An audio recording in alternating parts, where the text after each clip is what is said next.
Hello, everyone. We join you with heavy hearts today, as I know so many of you have, after the loss of a dear brother, and the whole world saw it, witnessed it. They witnessed the murder. It's undeniable what happened. And the only beauty that I can find is that people of all colors, of all races, of all religions, of all backgrounds, all over the world have rallied forth to not let this time pass and to make sure that we create not only some healing here, but some real change. And often I talk to people about change, and change is automatic actually. You don't have to work on change. Change is going to occur. Our bodies are going to change. The world's going to change. Our environment's going to change. Our families are going to change. Everything's going to change as time goes by. Change is automatic, but progress is not. And so this is a conversation today to see if we can't create some progress. And I'm so privileged. I was feeling so much pain for our brothers and sisters and thinking, what can I do? I'm just one voice, a white man. But I'm fortunate enough to have some beautiful friends that are great leaders. They're conscious leaders. They're people who are passionate and focused on true justice, but also are heartfelt in their approach. Our hope is to have them share their experience of what this is all about, what they want all of us to know who maybe not have these experiences, to not only know, but to appreciate. And most importantly, to call, what can we do to make real progress? What can we do to make lasting change that truly matters and change the quality of life and ends this nightmare that's been going on for more than decades, for centuries plus, for African Americans and for others of different races and different colors and different creeds and different backgrounds and different religions. It's really about not pointing fingers here. It's really about what can we do to bring back unity and love and compassion and connection to one another, and what can we do to move forward.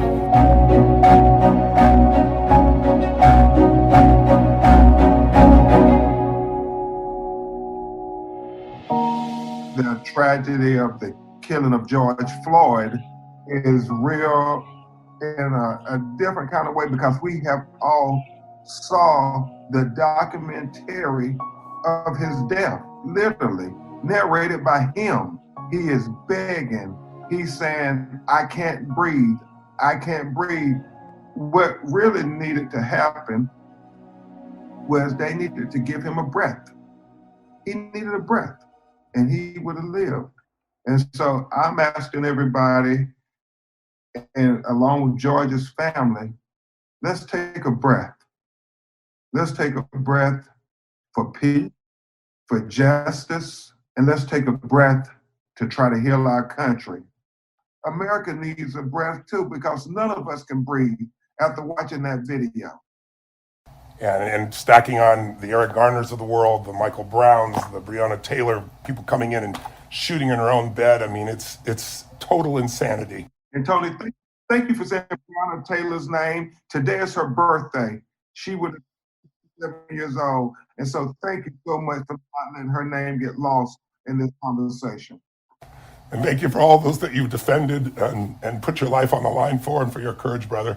You're a truly amazing man, and we all have enormous respect for you as a man, as a lawyer, and as a soul. Let's step into Martin Luther King III. I have a dream that my 4 little children will one day live in a nation where they will not be judged by the color of their skin, but by the content of their character. I have a dream today. Martin, your father talked about his dream, over half a century ago. But I'd like to hear from you. Where do you see we are, and how are we doing on your father's dream, and what has to change from your perspective? I'd love to hear. This is an opportune moment for the United States of America. 52 years ago, Black men had signs in Memphis shortly before Dad was killed, saying, I am a man. All they were asking was, treat us with dignity and respect and like human beings.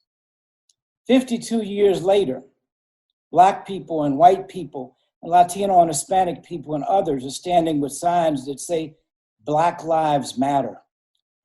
Again, requesting dignity and respect and treating people like human beings. We know that we are a much better nation than the behavior we're exhibiting. Yes, we've seen a lot of violence during this period, or some violence, I should say. Overwhelmingly, we've seen nonviolent demonstrators.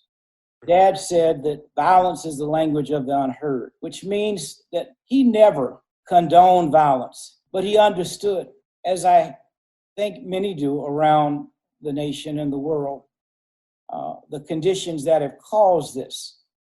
But yes, we can and will be better, because not only are the eyes of people all over the world on us, they are with us. Now, soon we will have to discuss the notion, where do we go from here? Dad's last book was titled, Where Do We Go From Here? Chaos or Community? We are obviously in the midst of chaos. And this condition has created that level of consciousness, I believe, like none before it. But the system has to be changed at its core. Diversity, sensitivity, human relations, training is needed from kindergarten through college. That would create on its own a different human being, maybe a different police officer. I mean, I remember when we used to apprehend suspects without even doing harm to them. Dad and his team and others adopted and worked to help create public policy. That's why we had a Civil Rights Act in 64, a Voting Rights Act in 65, fair housing legislation in 68.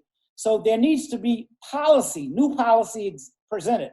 And as I said, Congress is presenting that policy that directly addresses police misconduct and brutality.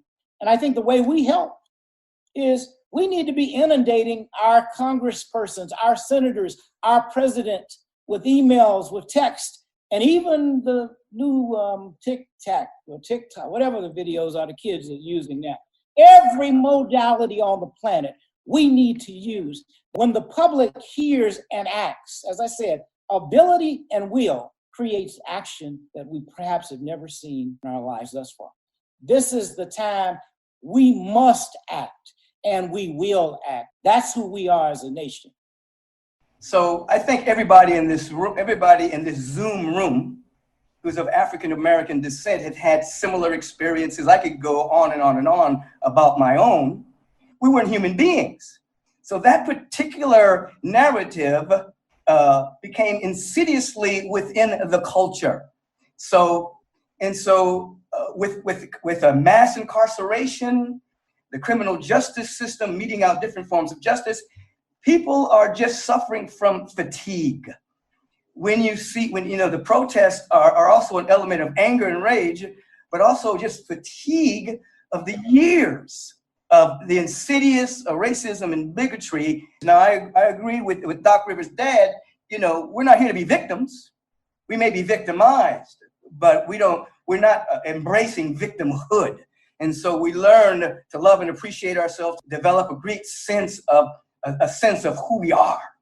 Now, what I'm heartened by is this particular protest does carry not only every race in the streets. We have our white brothers and sisters, our Asian brothers and sisters who, suffered from, the camps back in the day, Japanese internment camps, every Latino brothers and sisters, Black brothers and sisters, the gay brothers and sisters. Everybody has their own level of oppression, but we're all in the streets together. And our white brothers and sisters are now hearing and saying, wow, this is systemic. This is endemic. This has been going on a long time. Something must change, because Black people are not going to deconstruct racism. It's going to be white people and Black people and all of us together that deconstructs it. So they're beginning to have a conversation about white privilege, how to teach their children about what it is. So there's a level of sensitivity around what African Americans, Mexicans, some Asians, go through on a regular basis. And so we say to our white brothers and sisters, don't tap into the guilt of perhaps your ancestors owning slaves. Tap into your ancestry of the abolitionist who stood up for what's right. Tap into that ancestry. I'm sure you can find an ancestor somewhere that was an abolitionist that said, justice is for all. Begin to tap into that frequency and begin to, bring forth that dynamic of enough is enough, and begin to cultivate what is called compassion. Compassion is the highest. Compassion is the understanding of the lack of understanding. It's walking in another person's shoes. And so, there's two conversations. There's the conversation I have with Black people that say you're not to see yourself as a victim. You are to go deep in doing your inner work to heal your scar tissue, your wounds. And to the white people, I say the conversation for you is compassion and to have an understanding of what people have gone through. So that you're not turning a blind eye. So, history is in the making right now. Are we a part of making it, or are we bystanders watching it? So I'm heartened. So I think this is a powerful moment, Tony, that the conversation that you're providing for us today is a beginning, but now we have to have a vision. We have to be able to articulate what does, on the local level, what does real policing look like? What does the justice system look like? Hey, what does healthcare look like? We have a sick care system, not a healthcare system. We have to begin to provide the vision and then strategy to move in that direction, and then implementation. And as I like to say, everybody can't do everything, but everybody can do something. That we have to figure out, what is it that's ours to do? Some people, what's theirs to do is to be on the streets right now. We have to ask ourselves, what is it that's mine to do? It's about unity. And when I try to figure out the solution, I think there's some pragmatic ones when you talk about like barring chokeholds. It's pretty freaking obvious. You know anything about martial arts, you know how sensitive this area is, how easy even someone without bad intent could harm someone, right? Much less somebody who's pumped up in testosterone and anger and rage and whatever else is going on inside that mind. But there's certainly things that we can do, and we want to talk about those. But what do you think has allowed you to be such a unifier? I look around this virtual room here and we have people that have experienced so much pain, but somehow they didn't let the pain stop them. They didn't let rage stop them. They converted it into drive to do something good. From Martin Luther, King to Daryl to, every person on this group, Laura. So what do you think has made you a unifier? And what, when I try to find the ultimate answer, there's the systemic pieces that have to be done. But to me, the ultimate answer is unity. The ultimate answer, that's another word for just love. When we have love, we treat each other so radically different. It doesn't matter how people behaved in the past or experienced their color of skin or any of those things. So what has made you a unifier, and what can make us unify? You're dealing with our deep spiritual nature. That regardless of your religion, when you get to the practices of every religion, you're going to bump into forgiveness and you're going to bump into love. And we have to begin to cultivate both of that. We have to begin to forgive. And forgiveness does not mean condoning an act or letting people off the hook. All forgiveness is self-forgiveness, meaning you have to let go of the resentment and the animosity within your own soul so that you have a clear availability to wisdom and guidance and direction. And then you have to cultivate a heart as big as the world so that you're embracing. It was Howard Thurman that said it is impossible to love humanity in general. You can only love humanity in particular. To say I love humanity doesn't mean anything. It's just that's a generalization. That's abstract. You have to love the person you're with. So unity is a good word. Union is a good word, but it all has to be steeped in unconditional love. You have to have an encounter with your soul, and then you begin to see differently. You begin to see that we're all made directly from the source of all creation, the presence of God. And I don't mean a magical man in the sky. I'm talking about the presence that's never an absence, the presence of love and beauty and intelligence that birthed us all. And if we do, we'll create a kind and just global society. Why? Because we will be kind and just individuals. And we'll all experience the spiritual love and joy that brings that you can't have any other way. And I think all of us in this room have that common understanding that we have to have something to serve more than ourselves. And that's where I think love comes from. It's not just an internal experience of getting what you want. It's an experience of a life of meaning. And a life of meaning comes when we understand for things to change, we've got to change. For things to get better, we've got to get better. It's not somewhere outside of ourselves.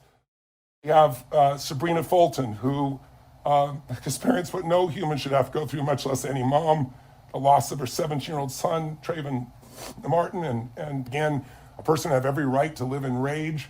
And I'm sure she's got to have some of that, but she wrote a life about her son's life and what the an enduring life would be, if you're resting in power. And I just want to hear from you. The part, it's all heartbreaking, but George Floyd, the part when, that was already mentioned when he was calling out for his mama, at the end there, they're going to take me, they're going to kill me, Mama.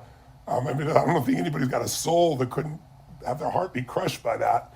But for you, it's even more direct because you've directly experienced that. So what's your perspective as a mom, about what's going on here and what's happened to George Floyd, what happened to your son, and please tell us what your experience has been and what gives you hope, if anything, that to create change, because I know you're dedicated to that. When I watched the video of George Floyd and he called out for his mother, it hit me differently from probably the average person. The average mom who listened to that definitely cuts like a knife.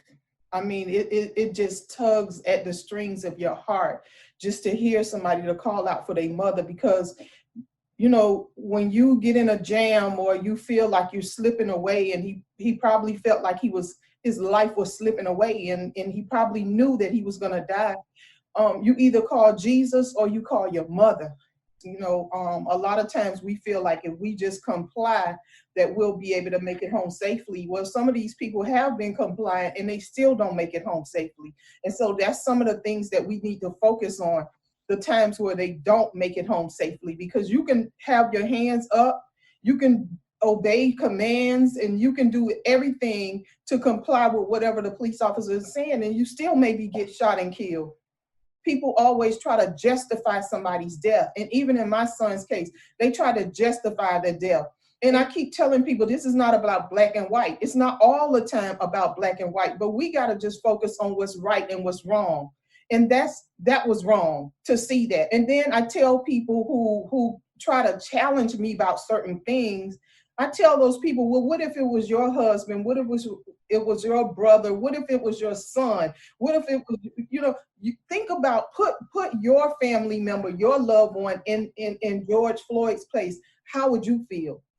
I think what's happening now is African Americans usually talk to other African Americans, and we are talking to each other. We're preaching to the choir. We already know what we have to experience. We already know what our sons and daughters have to experience. But now it's other people that are able to see what we have been experiencing. And I think through that video, it kind of changed mindsets. And that's something that that's very necessary that we have to do. We got to change mindsets. We got to open up people's mind, and we can't just talk amongst ourselves about what we're experiencing. We have to talk to other people about what we're experiencing. People are never going to feel what we feel as African Americans, but you certainly can be compassionate. You can certainly support us based on what you saw. And so I know it's not going to change the world. I know it's not going to miraculously, change somebody's life and, oh, I'm changed forever. But at least we see progress with them standing together with us joining forces with other nationalities, other countries. People really didn't believe what was going on here in the United States. Look what happened in Brunswick, Georgia with Ahmaud Arbery. Those three guys, after he was dead on the ground, they went home and got in their beds. Nothing happened to them for months until we started protesting, until we started speaking out, until we started making comments and causing a few problems. Okay, now they're arrested. Then the same thing happened with Breonna Taylor, who was shot in her own home. They arrested the boyfriend. Like, how could that happen?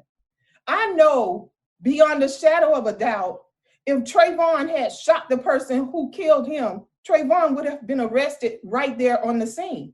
So why is it different standards and different policies on a universal level for African American people and people of color? I'd love, Doc, you have a unique perspective because, athletes, black athletes in this country are cherished and honored. And then they take off their uniform and they go in places and they can be treated like shit. That's the nicest word I can come from, but I'm sorry, but it is. It's just absurd. I'd love it if you'd share with us. And also, I know your father, I mentioned earlier, was a 30-year veteran from the Chicago Police Department. So yeah. I think you have both sides of it. I tell our guys all the time, we live in a fake world. We live in an unreal world when we have our uniforms on. And then when we take them off, if we're not dressed right or if they don't recognize you, then we go back to being black, to be honest. And so they do see both sides of it, Tony. And this whole thing for me as a coach of 15 black men has been another teacher. You know, I'm humbled, number one, to be on this panel. We have a mother of a slain son, a brother of a slain brother, and a son of a slain father.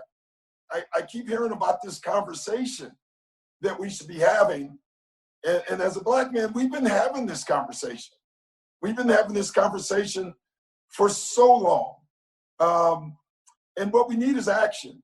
Well, we need to change habits. For me, we need education. I feel compassion for everybody. But when a black boy goes to jail for a little bit of weed and he's in there for 10 years, they don't tell his story. You know what, Tony? It's not that we smoked more weed than you did. We bought it from you.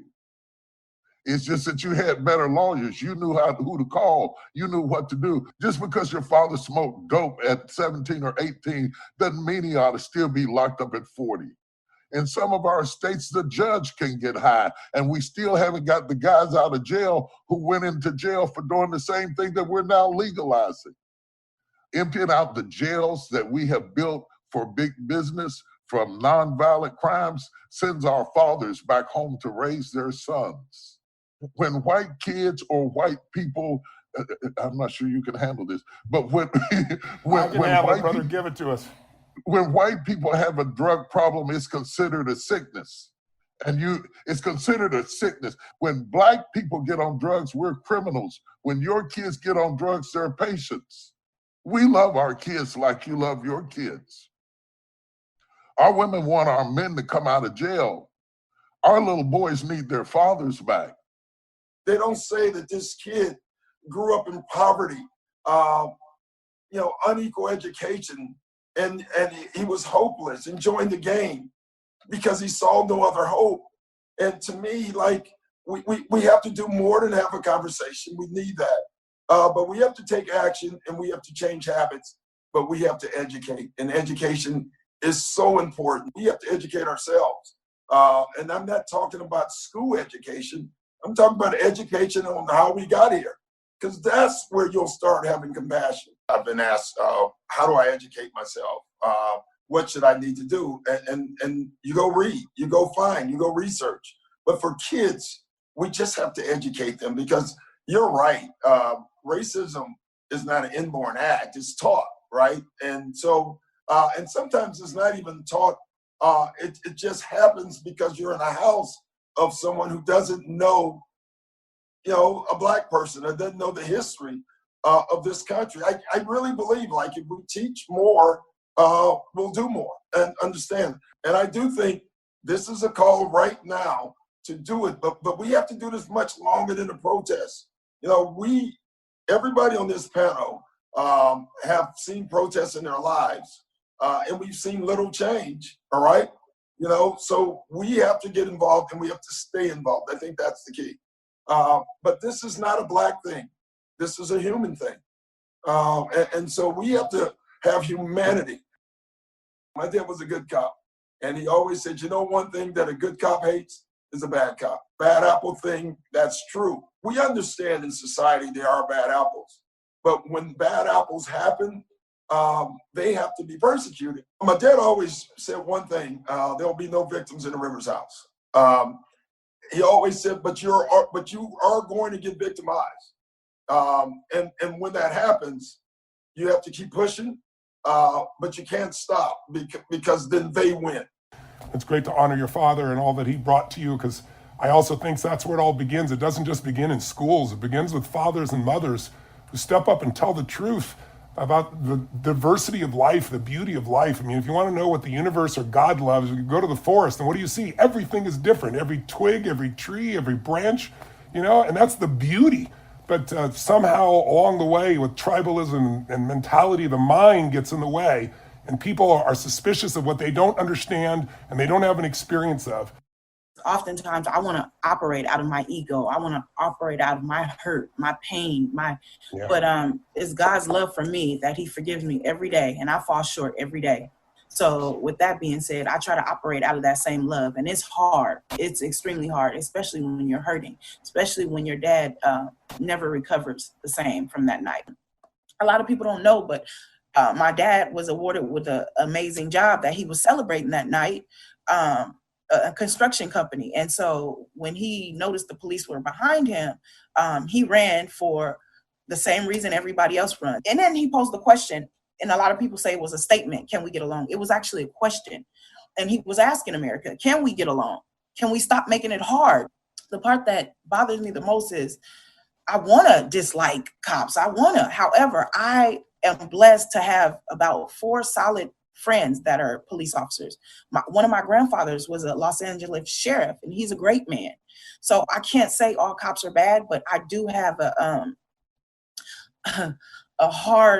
hardening in my heart. I'll be completely honest with you. I have a hardening in my heart because there's no way that people's lives should be taken for the color of their skin, and you haven't even gotten the chance to get to know these people. Like that, for me, that's sick. That's really sick. But however, we do serve a God that does serve justice, whether it's now, then, or whatever the case may be. That's the only thing that I have to hold on to. So I think we need to hold each other accountable, have uncomfortable conversations, have police relations, go out in the community, get to know these people, because you can't judge African-American men. And then people wonder why they have a chip on their shoulder. But I understand, as an African-American woman, I got to witness what my dad had to go through every day he walked out the door.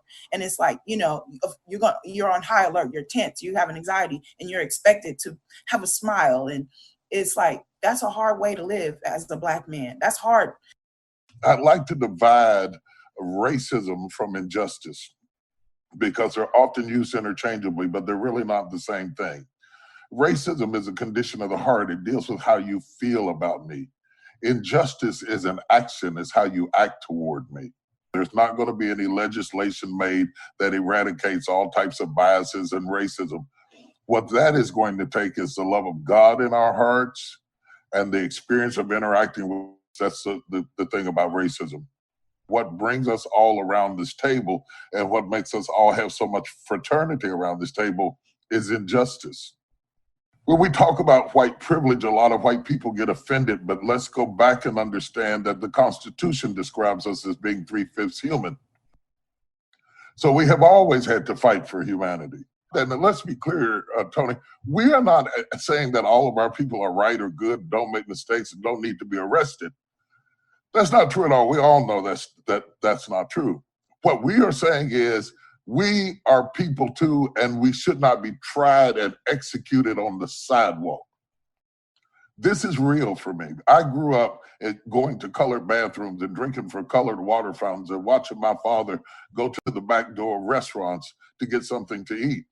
And if it had not been for Martin Luther King's father, my father would still be at the back door of restaurants trying to get something for his kids to eat that he had to eat in the car. My great-grandmother was a slave. She died when I was 10 years old with a brand on her back.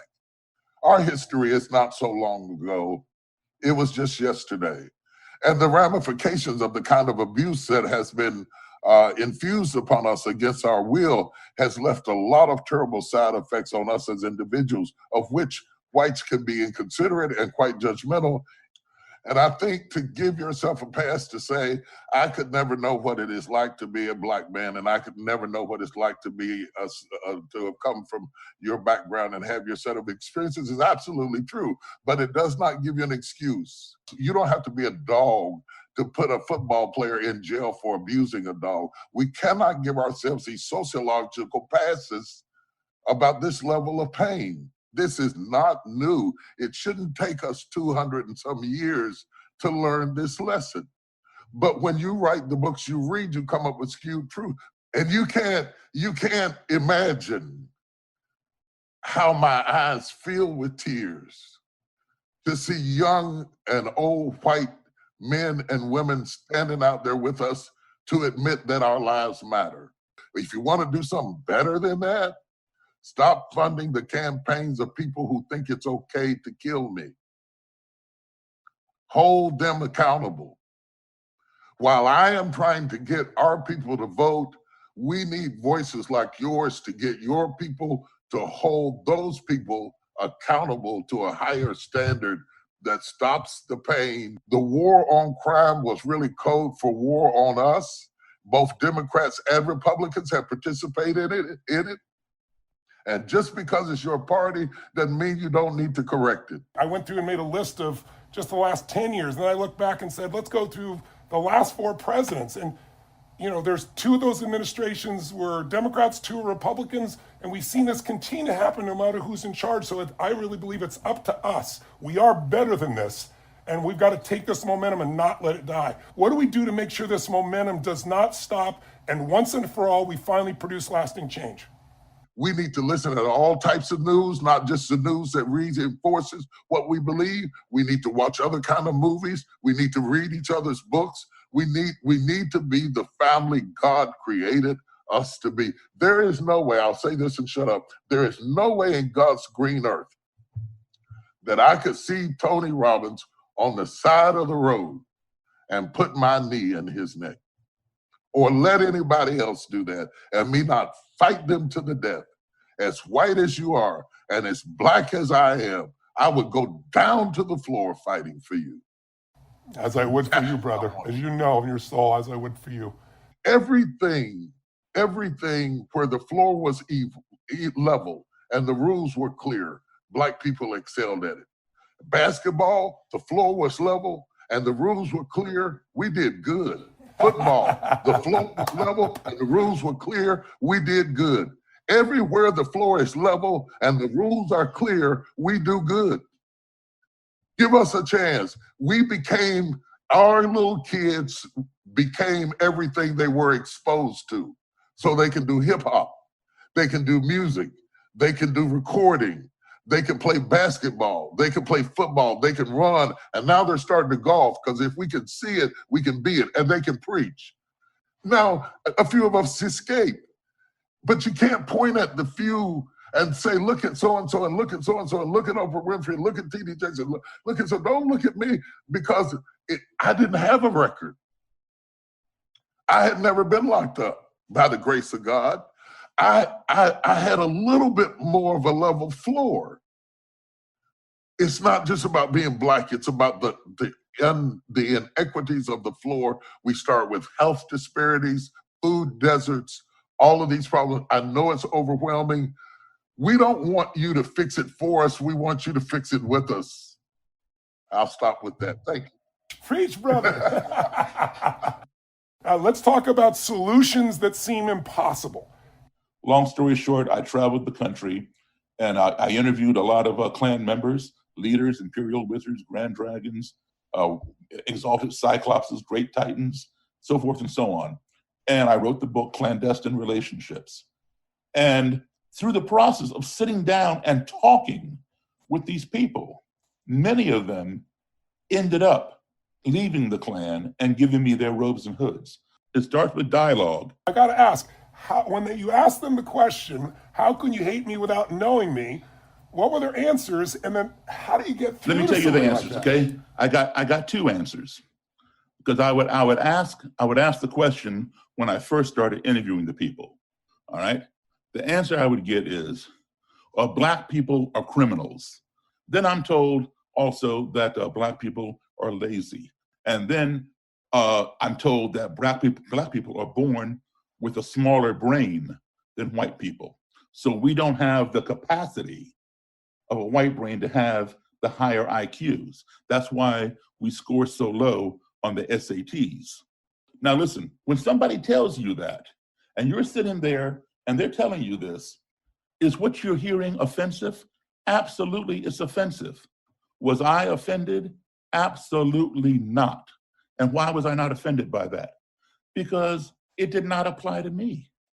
All right, how could I let this man who just met me 5-10 minutes ago, and all he sees is this, the color of my skin, make that assumption about me? Why should I be offended by a lie? You got to know who you are. You get that confidence in knowing who you are and not let somebody else define who you are. You have to have that your own self-esteem. All right. So that way it doesn't bother you. Ignorance breeds fear. We fear those things we don't understand. If you do not keep that fear in check, that fear will escalate and breed hatred, because we hate the things that frighten us. If you don't keep that hatred in check, that hatred will escalate and breed destruction. We want to destroy the things that we hate. Why? Because they frighten us. But guess what? They may have been harmless and we were just ignorant. You shared a story about a Cyclops, and I think it's really instructive about what he believed about, you have a in your DNA as built-in violence. You want to hear that? Would you share that? Because I love it. It's instructive of how you're able to break through. It gave kind of how you broke through his psychology. Would you share that briefly? Sure. I mean, the key to my success in doing this is, even though the headlines will say Black musician converts 50 Klan members, 200 Klan members, or whatever they say, no, I did not convert those people. All right? I am the impetus for over 200 white supremacists getting out of those organizations. But what I do is I plant a seed and I nourish that seed, and they end up converting themselves. Yes. So I was in my car and I had an exalted Cyclops riding in my car beside me. We're talking, we're just driving along, and we're in the Washington, D.C. area. And he made the statement, which I've heard 1,000 times, that Black people have a gene within them. We're born with this gene that makes us violent. And so I said, well, how do you figure that? He says, well, look, who's doing all the drive-bys and carjackings in Southeast? He's referring to Southeast Washington, D.C., which is predominantly Black. Okay, it's Black people. I said, but you're not considering the demographics. That's what lives there. He goes, no, that has nothing to do with it. You all have that gene. And I said, listen, let me tell you something. I said, I'm as Black as anybody you've ever seen. I said, I have never done a drive-by. I have never done a carjacking. How do you explain that? He didn't even think about it for 1 second. He answered me like that. He said, your gene is latent, hasn't come out yet. I was dumbfounded. I was speechless. How do you argue with somebody like that? He's so far out, you can't even bite into that. And so he's sitting there all smug, like, you see, you got nothing to say. So I thought about it, and I said, well, all white people have a gene within them that makes them a serial killer. And he says, well, wow, how do you figure? I said, name me 3 Black serial killers. He couldn't do it. I said, I'm going to give you one. I named one for him. I said, now, just name me 2. All I want is 2. He couldn't do it. I said, Charles Manson, Jeffrey Dahmer, Henry Lee Lucas, John Wayne Gacy, Albert DeSalvo, the Boston Strangler, Ted Bundy, David Berkowitz, son of Sam, on and on. I said, son, they're all white. You're a serial killer. He said, Daryl, I've never killed anybody. I said, your gene is latent, hasn't come out yet. He goes, well, that's stupid. I said, well, duh. Okay, Scott Shepard was a Klansman at one time. He's from Indianola, Mississippi, the home of the White Citizens Council, which is the executive branch of the KKK. They're the white collar executives who do all the stuff, and then the Klan goes out and does all the night riding and stuff. But Scott Shepard comes from there. He joined the Klan, and he rose to the rank of Grand Dragon in one Klan group, Grand Dragon for Mississippi and the state. And then he joined another Klan group later and rose to the rank of Imperial Wizard, National Klan leader. So I own Scott Shepard's robe as well. And Scott Shepard is not only a very good friend of mine, he is my brother, Scott Shepard. Klansman for Mississippi! Mississippi! Klansman for America! For America! Like he said, I was born in Indianola, Mississippi. I was born in a family that was a very violent alcoholic father. And there was a lot of things that I saw when I was growing up. During this time, I didn't have any self-esteem. I was embarrassed. I didn't have any self-esteem. I was angry, full of anger.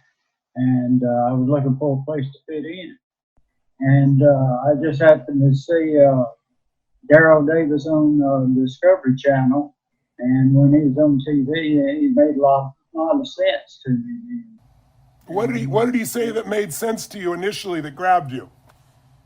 Well, basically, one of the things he said, of course, what he says is, how can you hate me if you don't know me? I turned around, I asked myself that question. I didn't have an answer. I've learned a lot from Daryl, and the main thing is conversation. Conversation is what really is the key to this whole situation. It's important for us to remember that human beings can truly change, because today most of the conversations are making moral judgments about somebody and then locking them in time. Could I say one thing? Let me say one thing. I'd like to apologize to Mr. Martin Luther King III there. I'd like to apologize to everyone on the panel, because I'm grateful, very grateful that I'm not the same person I am today that I was then. It's been a good God bless. I saw a little poster that I thought, I've sent it to people that have these conversations that I'll throw up on the screen, but I'd like each of you to share, what's the problem with all lives matter? I think I understand, but I want to hear from your voices. What does Black lives really matter? What's the essence of it? And we can throw it up on the screen, this beautiful little girl holding up this poster. And what it says here, if you guys can see it, is it says, we said Black lives matter. Never said only Black lives matter. We know all lives matter. We just need your help with the Black Lives Matter, for Black lives are in danger. I mean, in one poster, this little girl, I think, just put it so clear, because it answers the question, a lot of them. But I'd like you, anyone want to address this, please address this, because I want to take away this illusion that some people seem to have, that Black people are saying we're the only ones that matter, which is the most absurd thing I could possibly hear, but people believe it. And I have to remind myself, they know not what they do, right? It's like, based on their upbringing, based on their beliefs, based on their conditioning, they couldn't believe anything else in this moment, but they could believe something new if we can create an opening. That's what this set of conversations has been about. We'd like to hear your view of, Black Lives Matter and what it's really about, so that people that are not within the movement maybe have a deeper perspective of what its message is. I hope this conversation as a whole has already answered it, but I think we should answer it specifically. I think that when we hear Black Lives Matter, if people can understand, it is saying Black Lives Matter too. So if individuals can think also, then they won't be up in arms and have to rush really fast to say all lives matter. We know all lives matter, but historically, our lives haven't mattered. So it depends on what news channel you watch, what Black Lives Matter means to you. It's often has a lot to do with who said it to you first, and how and what context they taught it to you. So break away from your first teacher and your first experience, and rethink that Black lives do matter, and white lives do matter, and young lives do matter, and old lives do matter. And let's name it each time that it's threatened, rather than to throw it all into the soup and act like all lives are being threatened simultaneously. 2 years from now, we might be talking about all lives matter. It's whoever is up under attack at that moment. And right now, amongst other people groups, Black lives are largely under attack. And so that's where our focus is today. Civil rights law, I've represented dozens and dozens of families of Black and brown people who have been killed by the people who are supposed to protect and serve them. And what we have encountered in America, and this is just a reality, that there seems to be two justice systems in America. One for Black America and one for white America, when the goal should be equal justice for the United States of America. I challenge anybody to say, that's not worth fighting for. I challenge anybody to say, that's not what makes America great. I challenge anybody to say, that's not what makes America the great beacon of hope and justice for all of the world to marvel. Let's finish with what actions. Shelby, you've mentioned some already, but what do you hope will come out of this conversation? Someone is watching this conversation, and by the way, hopefully those that are of brown skin, those that are part of the LGBT community, those that experienced any form of racism or any form of oppression, understand this conversation was for them as well, but this one is about the African-American experience primarily here because of what's happening right now, but we're really just talking about humanity here. But what are the actions that we could take, or someone at home should take, or you'd want them to take, so that this 3 hours actually led to something? I mean, education and compassion certainly is the first step because it changes relationships. You've all experienced that. Daryl's demonstrated that. But what will you give us one or two things you'd like to see happen that you think could either change the systemic problems or that just an individual can be part of the solution as we wrap up here? Okay, I'll say two things. One, our country can only become one of two things. It can become, number one, that which we sit back and let it become, or it can become, number two, that which we stand up and make it become. So we have to ask ourselves the question, do I want to sit back and see what my country becomes, or do I want to stand up and make my country become what I want to see? I think it's important that we don't give people a blueprint how to be out of their comfort zone. And so my advice to people who are really interested in becoming more adaptable, because that's really what it's requiring, that you come out of the safety of your silo, your tribe, and your bubble, and integrate, which is frightening. It's really frightening, especially when you're not used to it. This is my advice to you. Find things that we have in common to connect with.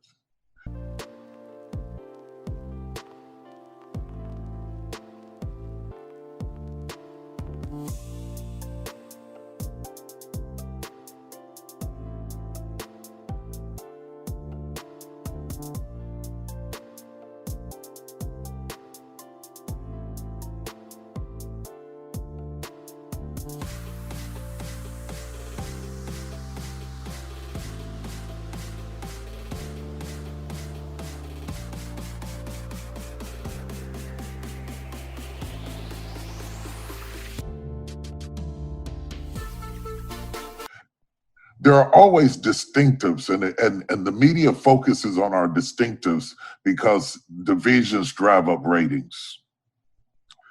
And instead of allowing the media to shape your perception of me, find things that are common to us and start your relationship like that. Because if healing and love and all the things we're talking about are going to occur, they're going to occur amongst friends.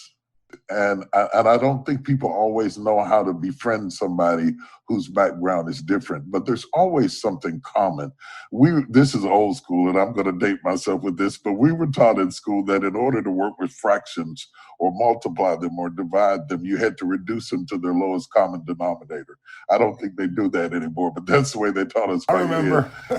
Do you remember that? Reduce it down to your lowest common denominator. You love your kids, I love my kids. You like to eat, I like to eat. You like music, I like music. Let's start with what we like. And if we can connect over what we like, then gradually we can discuss things that we think that we don't like. And I want to encourage everybody to lose the fear of getting outside of the orbit of what is comfortable to you and to start a conversation by looking for things that are common to men. I love you talking about bridging and finding with that basic common denominator, because that's what I attempt to do myself. And I think it's the greatest compliment in the world that we find the depth of love for our children, for our family, for society, for our desire to do something meaningful with our lives that is inside of every one of us. Every one of us needs to feel like we're important, that our life is meaningful, like we're loved, and that we can love, and that we can have some certainty that we can have more pleasure than pain in our life, more comfort at least than pain, because pain's going to come for all of us. The one common denominator is extreme stress. We're all going to experience those extreme moments, and all of you, just because of the color of your skin, have had those experiences, and then life gives them to us in many other ways. We're all going to lose a loved one. We're all going to be in a place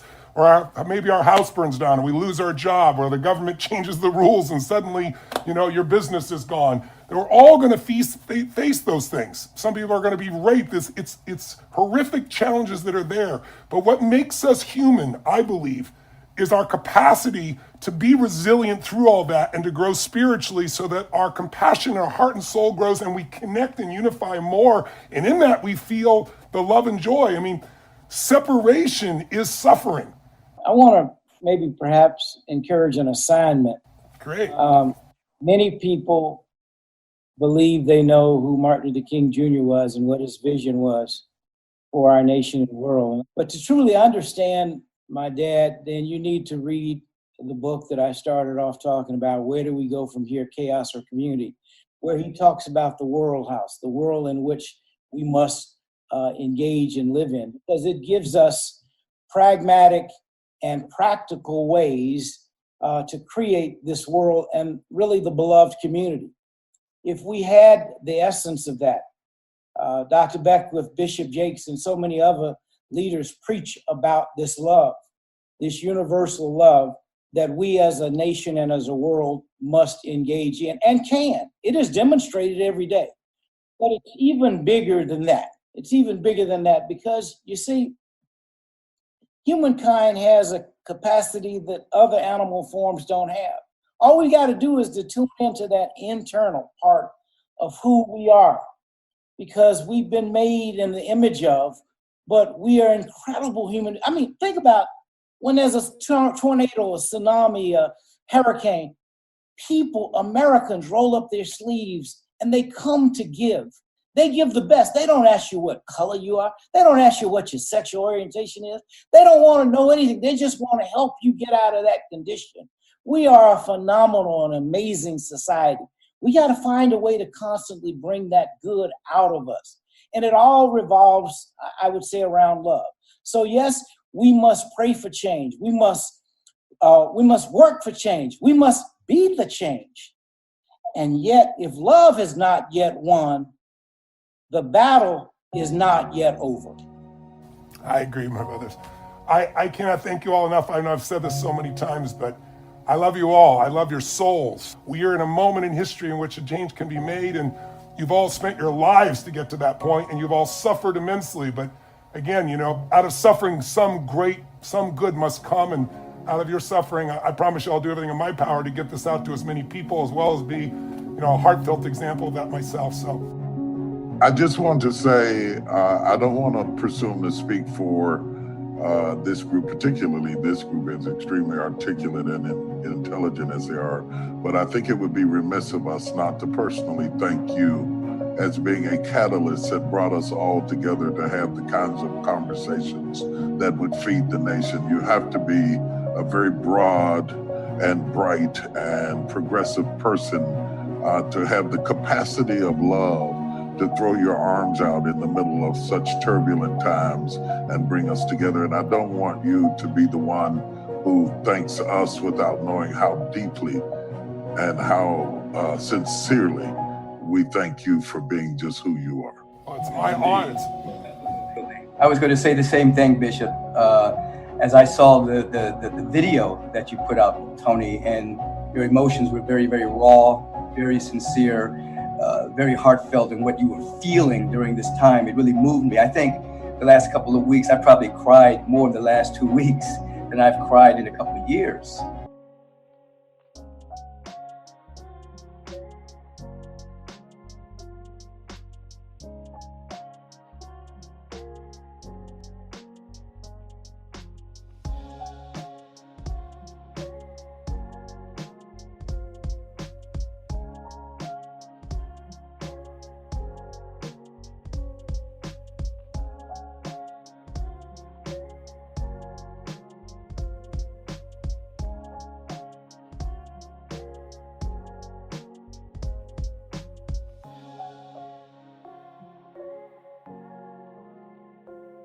And to feel you resonate with the pain that all of us are going through really touched me at a very deep level.